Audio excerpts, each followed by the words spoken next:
Hey guys, നമ്മളിന്ന് ഇങ്ങോട്ടാന്നല്ലേ? കൂടെ പോരെ, കാണിച്ചു തരാം. ആരോടും പറയണ്ട കേട്ടോ.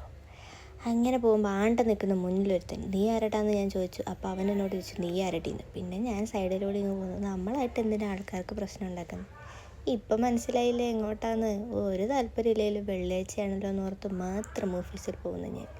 ഇന്ന് ഓഫീസിൽ പോയിട്ട് എന്ത് കാണിക്കും എന്നോർത്തിരുന്നപ്പോഴാണ് എൻ്റെ മണ്ടത്തരം എൻ്റെ മുന്നിൽ വന്ന് സ്വാഗതം ചൊല്ലിയത്.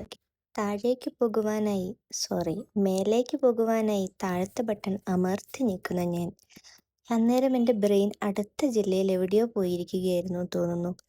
അന്നേരത്തെ ചമ്മൽ എങ്ങനെയാ മാറ്റിയതെന്ന് എനിക്ക് തന്നെ അറിയില്ല. മറ്റാരോ വന്ന് മേലത്തെ ബട്ടൺ ഞെക്കിയപ്പോൾ ലിഫ്റ്റിങ് തുറന്നു. ആ സമയം ഭൂമി പിളർന്ന് താഴേക്ക് പോയാൽ മതി എന്നായിപ്പോയി. പിന്നെ ആ ചമ്മൽ മാറ്റി ഞാൻ മേലെ എത്തി പാഞ്ഞു പറിച്ചു വന്ന ലാപ്പം തുറന്ന് ക്യാമറ ഒന്നും സംഭവിക്കാത്തതുപോലെ എന്തെല്ലാമോ കാണിച്ചു കൂട്ടി. അങ്ങനെ നമ്മളുടെ ഒരുപാട് നേരത്തെ കഷ്ടപ്പാടിന് ശേഷം തിരിച്ചു പോകാനായി ഗൈസ്. തിരിച്ചു പോകാൻ താഴേക്കുള്ളത് തന്നെ അമർത്തിയത് കൊണ്ട് നമ്മൾ താഴെ എത്തി. ഇല്ലെങ്കിൽ നമ്മൾ ഇപ്പോഴും അവിടെ മേലെ നിന്നേനെ. അപ്പോൾ ഇനിയും കാണാം. Bye bye, see U.